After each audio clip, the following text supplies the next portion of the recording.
First, take the wire threader and insert the loop through the eye of the needle. Next, place the thread through the wire loop and double the thread over on itself. Now gently pull the wire threader back through the needle eye until the thread slides through the needle. Finally, pull the needle out and fit the thread over itself so you have a secure double strand ready for sewing.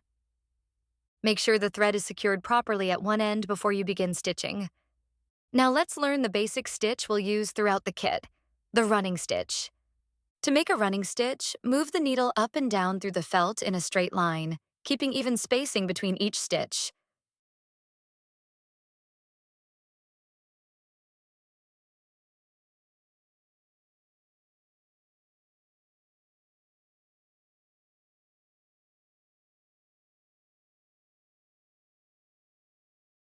And when you finish sewing, stitch through the final stitch a couple of extra times to help keep everything secure.